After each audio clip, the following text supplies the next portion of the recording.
I'm a photographer who does a lot of couples surprise proposals in Hawaii. Okay, so a photographer who's doing a lot of, surprise proposals in Hawaii. Okay. I'm struggling with justifying rejecting same-sex couple sessions when every heterosexual couple is living in sin, therefore their marriage too. I'm sorry. Every heterosexual couple is living in sin before their marriage. Okay. So it seems like a bit of hypocrisy on my part to accept one couple and not the other when they are both sinning in the eyes of God. I'd love to hear your thoughts on this. Wow, that's a great question. And definitely it's a question that's become much more relevant since the legalization of same-sex marriage in 2015 in the United States. And I'm presuming this person's from the United States, but I guess that could be not the case. But either way, it sounds like wherever they are, same-sex marriage is a thing. So this is a complex question, and just, I guess, a point of clarification. I know this isn't the main point you're asking about, but it seems like in the question, you're presuming that every engaged heterosexual couple is living in sin, because that's kind of what you put there in the question. And I would just be careful to make that assumption. I think that assumption's false. I remember being an engaged heterosexual couple, and I was not living in sin with my fiance at the time. So, and in fact, if I think about all my friends who I participated in their weddings or whatever, none of them were living in sin in the sense of having sex with one another prior to their marriage. So is it possible that there are some? Of course there are. Yeah, no question about it. And maybe, oh, I'm sorry. It says that you're in Hawaii. I apologize. So yeah, in Hawaii, you have same-sex marriage, of course. So maybe in Hawaii, there's more heterosexual couples who are living in sin prior to them getting married. Okay, that's fine. But it says here, every heterosexual couple is living in sin. And that's probably not the case. Okay, so anyways, just side point. But here's what I think about your question. And it's a super common question because there are a lot of bakers and florists and dressmakers and photographers who have been involved in business using their creative talents to photograph or to create cakes or whatever for heterosexual couples.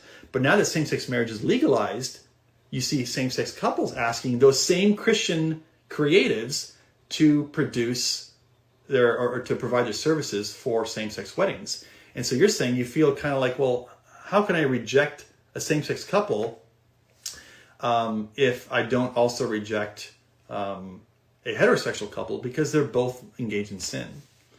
Now, what's interesting about your question is that the way I typically hear this dilemma presented is not that a creative is using their talents to serve someone who's sinning, because everyone sins. Even heterosexual couples sin. Of course, same-sex couples sin as well, but everybody sins. So you can't say, well, I can't justify one or the other because one sin. Well, yeah, everybody sins. So you can't deny someone your services simply because they're involved in sin.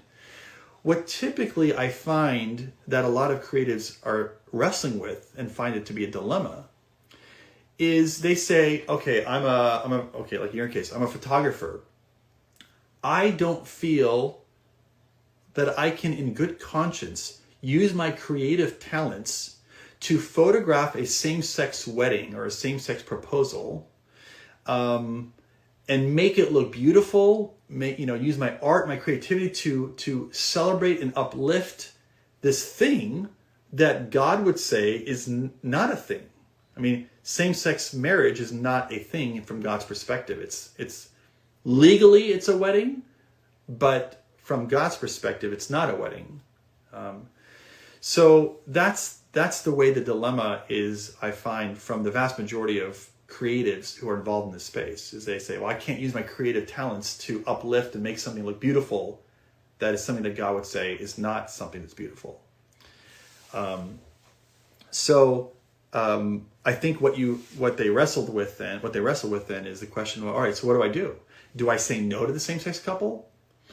Now, if you do that, there's a couple potential risks, right? One risk is that they might complain and perhaps file a lawsuit. I'm not saying every same-sex couple is litigious in that way, but We've obviously certainly seen a lot of high-profile cases where that's been the case. And so now you're wrestling with the question, what do I do? How do I navigate this space, this career, without getting in trouble?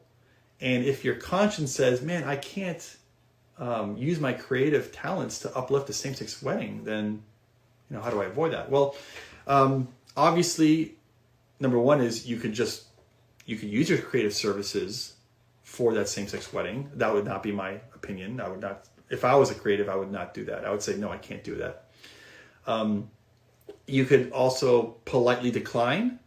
Of course, that risks getting in trouble, but maybe not always. And the third thing is you could just get another different career where you don't have to face that dilemma.